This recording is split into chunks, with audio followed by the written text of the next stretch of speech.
Deus.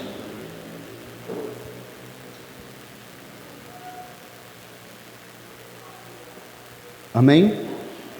Vamos ler então a santa, bendita e eterna palavra do Senhor, versículo 10 em diante.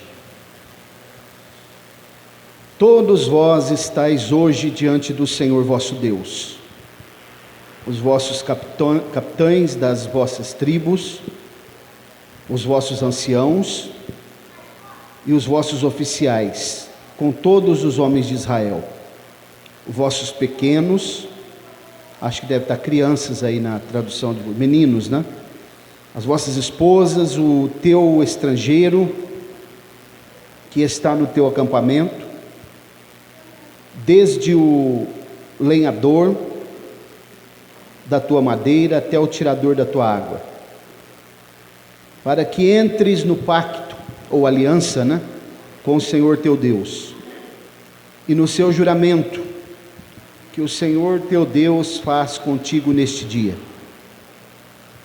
para que Ele possa te estabelecer hoje como um povo para si mesmo, e para que possa ser para ti um Deus, como te havia dito e como havia jurado aos teus pais Abraão, Isaque e Jacó. Não é somente convosco que faço este pacto e este juramento, mas com aquele que está aqui hoje conosco, diante do Senhor nosso Deus, e também com aquele que hoje não está aqui conosco. Podemos dizer amém? Glória a Deus. Uma palavra muito importante, irmãos, essa palavra aqui, que o assunto, a perícope, chamada perícope, né? Ela vai até o capítulo 31, trazendo referências sobre o assunto que eu quero tratar com os irmãos nessa noite. O texto do versículo que nós começamos a ler, no versículo 10, ele usa um termo aqui hebraico, que é a palavra nitzavin. Nitzavin. O que significa hoje? Aliás, o que significa, por sua vez, significa hoje estais diante do Senhor. Isso aqui traz uma ideia de você estar de pé, preparado para receber algum tipo de missão, para fazer uma aliança com alguém. Estar de pé, como um exército que está preparado, arregimentado. É exatamente isso que Deus está falando para o povo de Israel aqui agora, né? Hoje, palavra nitzavim, preparados, estar prontos para entrar em ação, mais ou menos assim. Quando alguém diz assim, esteja preparado, a polícia militar, por exemplo, esteja preparado para uma missão, o exército, esteja preparado para que nós possamos ir lá no cartório e assinar lá um contrato. É isso que Deus está deixando claro para o povo de Israel e para nós aqui nessa noite, para todos nós que estamos aqui. O que nós acabamos de ler aqui é uma palavra profética sobre a adoção que aconteceu aos gentios.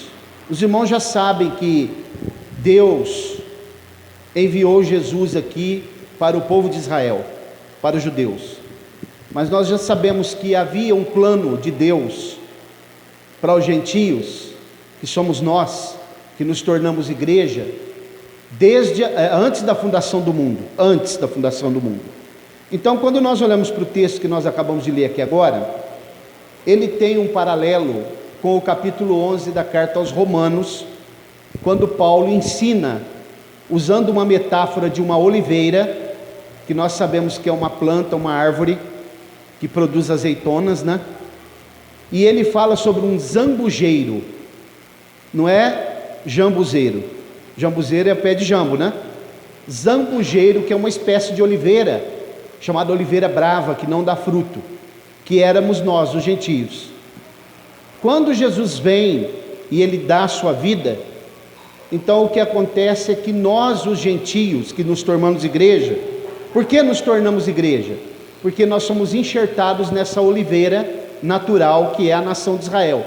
Os ramos é Israel. A raiz dessa oliveira, segundo Romanos 11, é o próprio Senhor Jesus. E a seiva da oliveira são as bênçãos que Deus prometeu para Abraão, lá no capítulo 12 do Gênesis. Nós também, quando lemos o texto aqui de Deuteronômio 29, podemos dizer que há um paralelo aqui com o capítulo 12 do Gênesis. Como foi que Deus falou para Abraão? Em ti serão benditas todas as famílias da terra. Agora, irmãos, se isso é verdade, se nós acreditamos nisso, se realmente essa promessa é extensiva para nós, e nós somos filhos na fé de Abraão, nosso pai na fé, como que isso pode acontecer? Todas as famílias da terra, olhando aqui, para a colina mesmo só, vocês acham que todas as famílias aqui são benditas? Sim ou não? Então, como que é essa promessa? Como que ela pode se concretizar? Vocês acreditam que essa promessa é verídica? Deus falou com Abraão, depois Deus vai ratificando, confirmando essa promessa durante todo o Antigo Testamento. Quando ele fala para Abraão, sai fora da sua tenda, olha para o céu, quantas estrelas? Impossível. Conta a areia do mar? Impossível. Ele está dizendo o seguinte: da tua descendência eu farei como essas estrelas, como a areia do mar. Ele está falando de Israel e da igreja, dos gentios.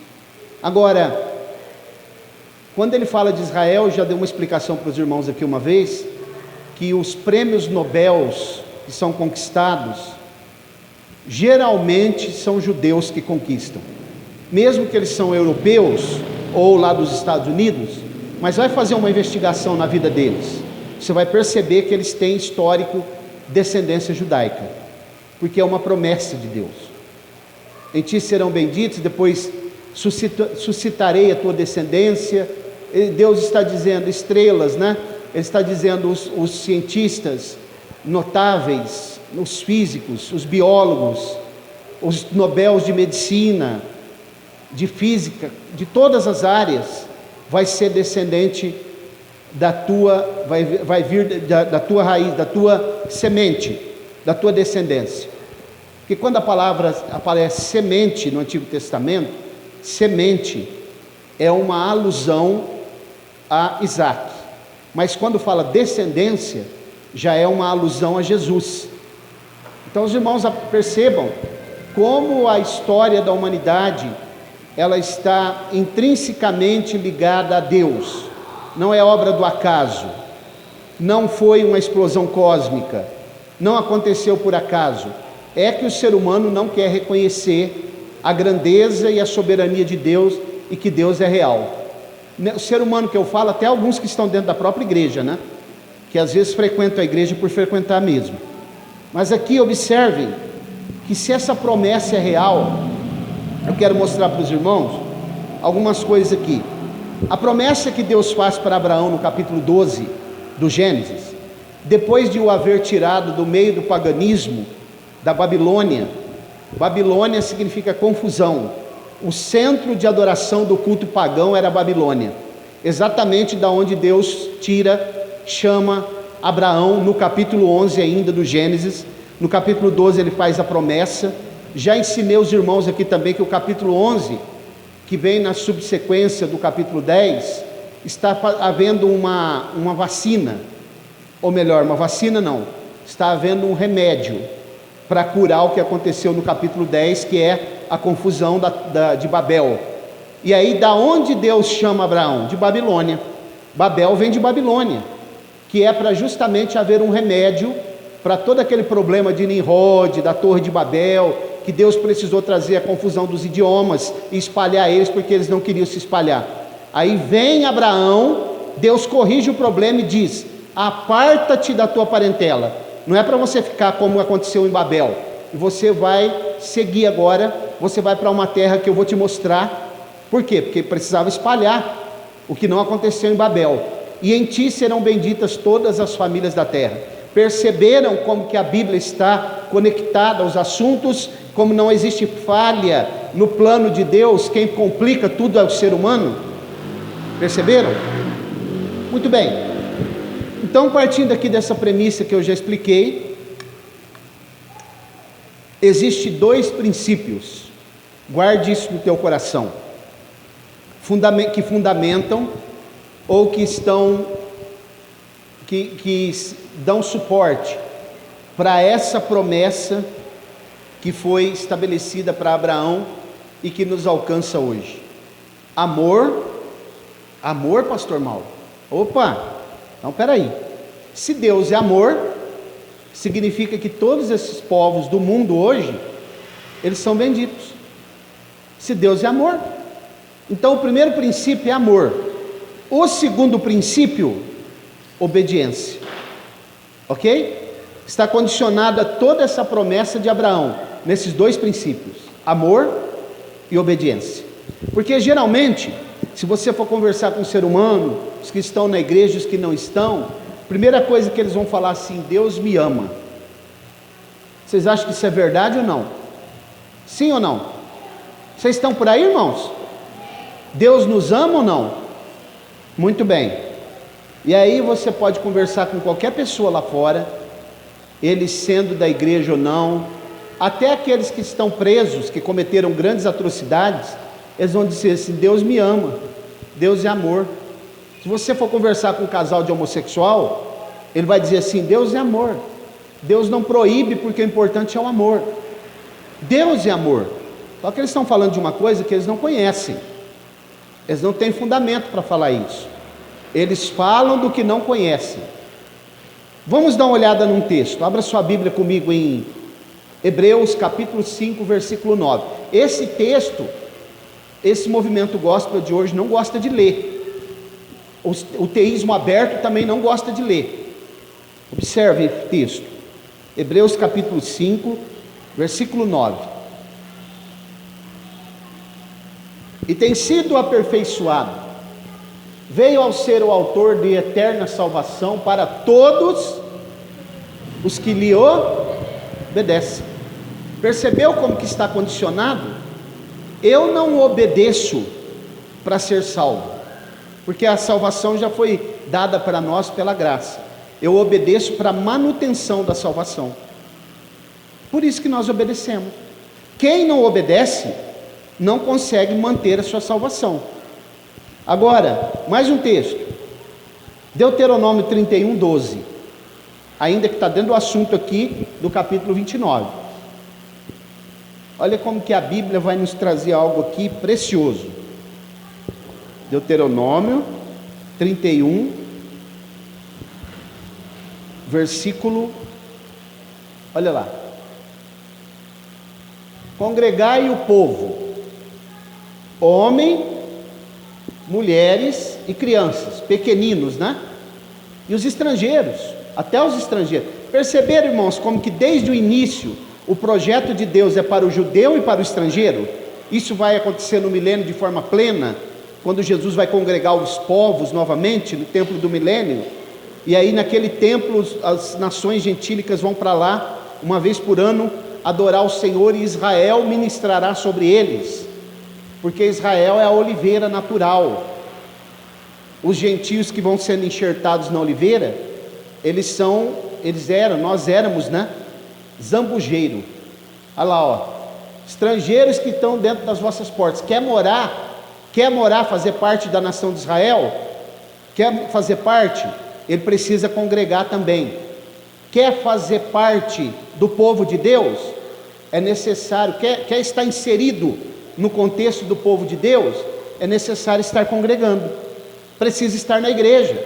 Não, eu também sou do povo de Deus, só que eu fico em casa, eu não congrego. Não precisa. Leio a Bíblia em casa, estudo a Bíblia em casa, oro, tem quarto de guerra em casa, ok? Lá em casa tem um quarto de guerra lá, faço um quarto de guerra, a gente ora, lê a Bíblia, né? e assim por diante. Quando a tribulação vem, nós entramos no quarto de guerra. Olha lá, ó. Congregai o povo. Congregar onde? Na igreja. Estou aplicando para nós hoje. Mulheres e pequeninos, os estrangeiros que estão dentro das vossas portas, para que ouçam. Quem ouça? Todo aquele povo lá, inclusive as crianças, ó. Pequeninos são crianças. Observe. Ouçam, aprendam. Mas a criança pode aprender também? Tá? Tem que aprender, né? E temam ao vosso Deus, e tenham cuidado de cumprir todas as palavras desta lei. Criança não precisa, né? Precisa? Está escrito. Vocês perceberam a importância de levar a criança para a igreja e já ir ensinando os princípios, os mandamentos, os preceitos da palavra de Deus para eles, e para que eles não só aprendam, mas eles também obedeçam, porque faz parte de estar inserido na aliança. Para eu estar na aliança, precisa disso daí, ó. E vocês perceberam o versículo que nós lemos no capítulo 29? Todos os povos, todos vós estáis hoje diante do Senhor. Significa que para eu estar participante dessa aliança, eu preciso estar diante do Senhor, me aproximar dele. Como que Tiago diz lá? Chegai-vos a Deus, e ele se chegará a vós.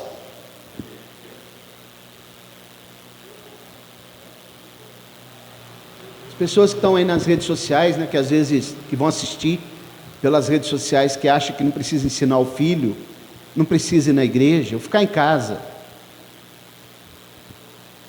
Hoje eu vi um pastor aqui de Barretos fazendo uma live, e ele estava falando, ele colocou uma camisa do Superman assim, e falou: você sabe por que eu estou com essa camisa do Superman? Porque eu não sou super-homem, ele falou, e ninguém de nós somos. E aí ele disse assim, tem vários irmãos da igreja que nós fomos visitar, e eles falaram que não vão mais para a igreja, por causa da pandemia, e que eles estão muito fracos.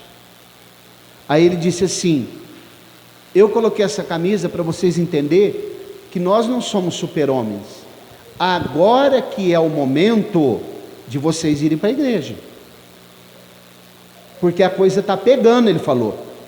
Então corre para a igreja, vai congregar, vai adorar a Deus, vai aprender a palavra, ele falou, porque somente assim nós seremos fortalecidos. Pastor bem jovem de Barretos, ele está certo, concorda em gênero, número e grau. Então, irmãos, agora é um momento que nós estamos vivendo crítico.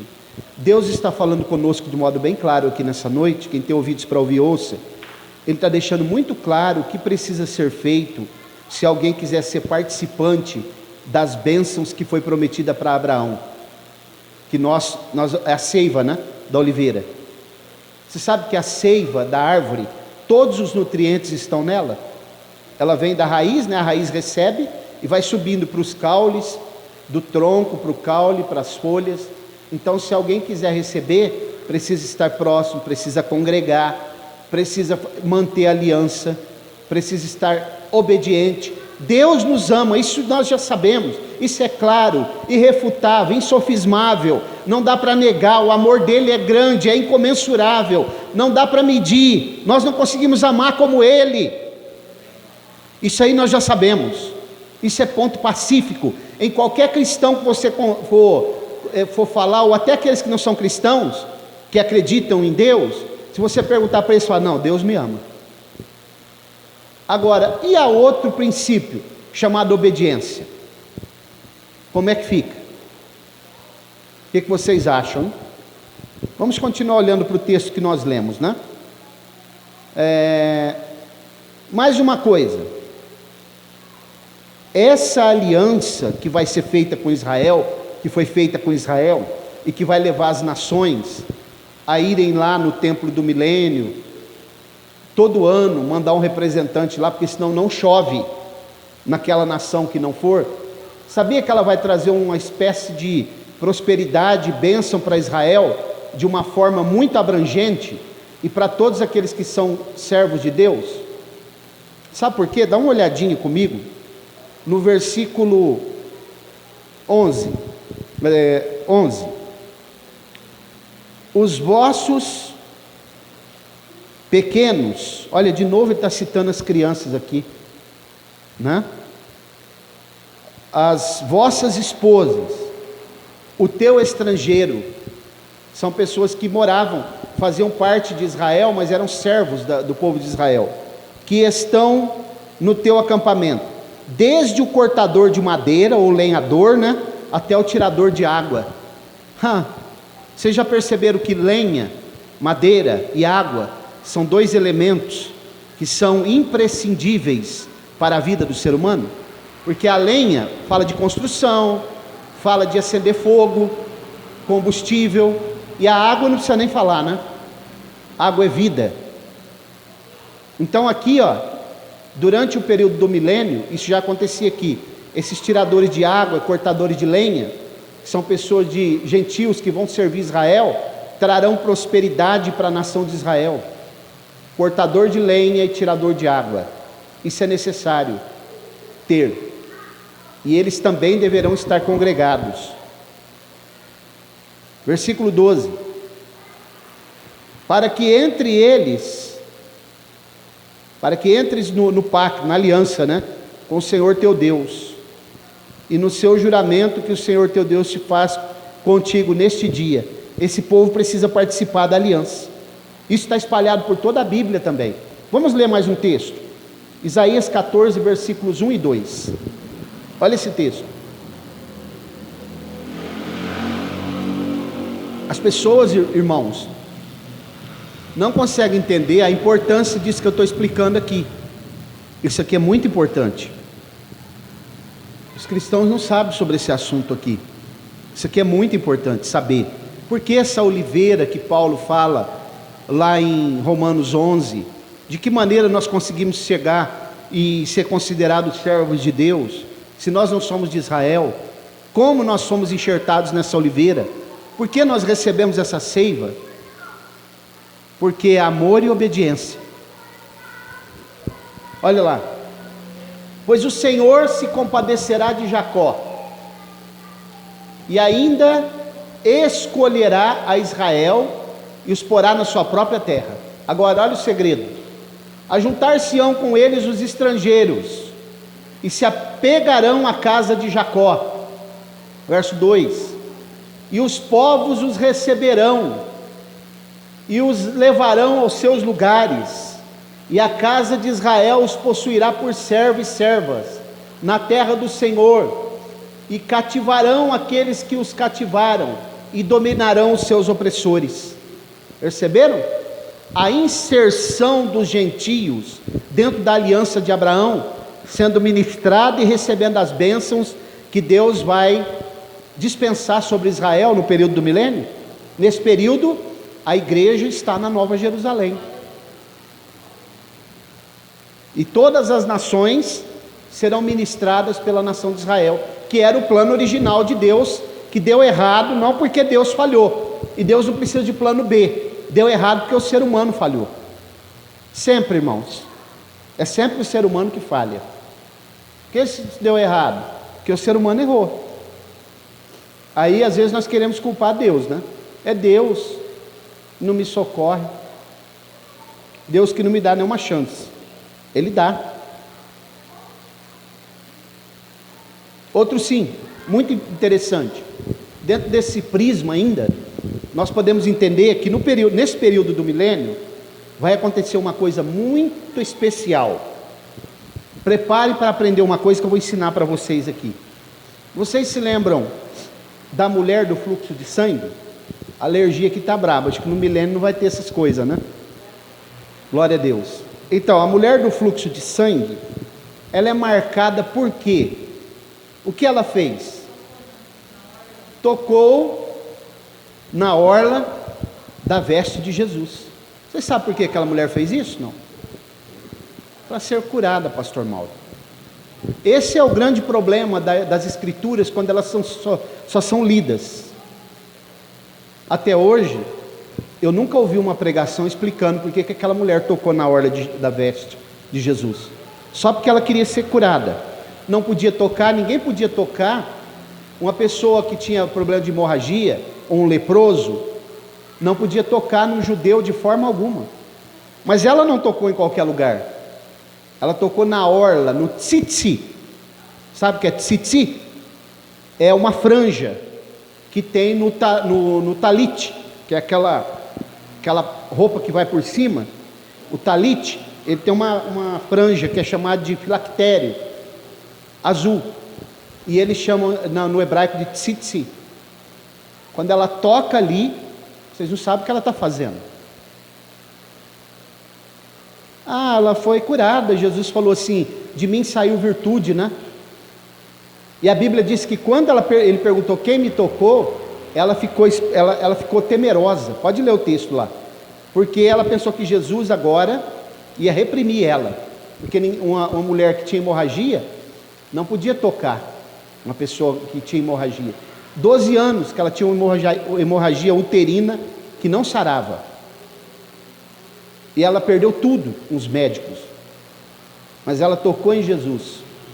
Mas não é apenas para ser curado. Vamos ler um texto. Abra sua Bíblia em Zacarias, capítulo 8. Vamos ler os versículos 22 e 23.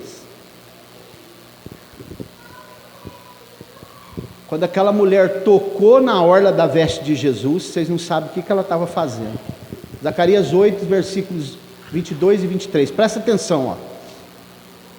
Assim virão muitos povos e poderosas nações buscar em Jerusalém o Senhor dos exércitos e suplicar a bênção do Senhor. Assim diz o Senhor dos exércitos: naquele dia sucederá que 10 homens de nações, de todas as línguas, pegarão na orla das vestes de um judeu, olha aí, dizendo: iremos convosco, porque temos ouvido que Deus está convosco. Deixa aberto aí, por favor. Aonde eles vão pegar? Quantos homens? 10. Por que 10? Porque o 10 na Bíblia é um número de representatividade. 10 homens de todas as línguas, de cada nação 10. Eles vão tocar e eles vão representar a sua nação. Sabe quem é esse judeu aí? Vocês sabem? Jesus. Ele conduzirá os povos a Deus. Ao tocar na veste, como aquela mulher fez, eles farão parte do mesmo povo. Porque aquela veste que a mulher tocou, ela tipifica a igreja. Tipifica a igreja. E ao tocar na veste, esses homens, representando a sua nação, a cada momento que 10 tocarem de uma nação, aquela nação já estará inserida na aliança, agregada nos povos, junto com o povo de Israel. Agora observe, ó, na orla das vestes de quantos judeus? Um só, né? Dizendo: iremos convosco. Convosco quem? Não é um judeu só? Com a nação de Israel, com todo o povo. Ao tocar naquela veste, Jesus é o representante de Israel. Aí ele está dizendo: iremos convosco. Por quê? Porque eles sabem que Deus está convosco, a bênção está com Israel. Israel será o povo que vai ministrar. O papel da igreja preponderante será muito além do papel de Israel, na Nova Jerusalém. Mas na terra, no que tange a terra, a nova terra, que será restaurada no milênio, Israel terá um papel preponderante. E as nações afluirão para lá. Vamos ler um outro texto que está escrito lá na ONU. Não é na Bíblia? Na ONU. Pode abrir lá, é Isaías capítulo 2, versículos 2 e 3. Esse texto que nós vamos ler, Miqueias escreveu no capítulo 4 o mesmo texto, idêntico. Os dois eram contemporâneos, né? Isaías e Miqueias. Aprenderam porque aquela mulher tocou na veste de Jesus? Ela não só estava sendo curada, ela estava também aderindo ao plano original de Deus. E naquele momento Jesus falou: nem em Israel encontrei tanta fé. Mulher, a tua fé te salvou. Para ser curada? Não, para tocar na veste e receber a salvação. Acontecerá nos últimos dias que firmará o monte da casa do Senhor será estabelecido o mais alto dos montes. Isso aqui é a Nova Jerusalém, sobreposta sobre o Monte Sião. E se elevará por cima dos outeiros, e concorrerão a ele todas as nações. Irão muitos povos e dirão: vinde, subamos ao monte do Senhor, à casa do Deus de Jacó, para que nos ensine os seus caminhos, e andemos nas suas veredas, porque de Sião, Nova Jerusalém, sairá a lei, e de Jerusalém, Jerusalém terrena, a palavra do Senhor. Você pode dar um glória, irmão? Glória a Deus. Irmão, isso aqui é privilégio, aprender isso. Isso aqui nós temos que agradecer a Deus. Isso é um privilégio. Quando que as pessoas lêem essa palavra e imaginam isso daqui, irmãos? Isso é privilégio para nós. Deus está descortinando. Deus está nos dando um período aqui em Colina, já de quase 8 anos, que nós deveríamos ter aproveitado mais. As pessoas que não aproveitaram o ministério de Jesus, na época que ele passou pelas cidades, né? Alguns lugares ele não foi bem recebido, e a Bíblia diz que ele sacudia a poeira dos pés e ia para outro lugar.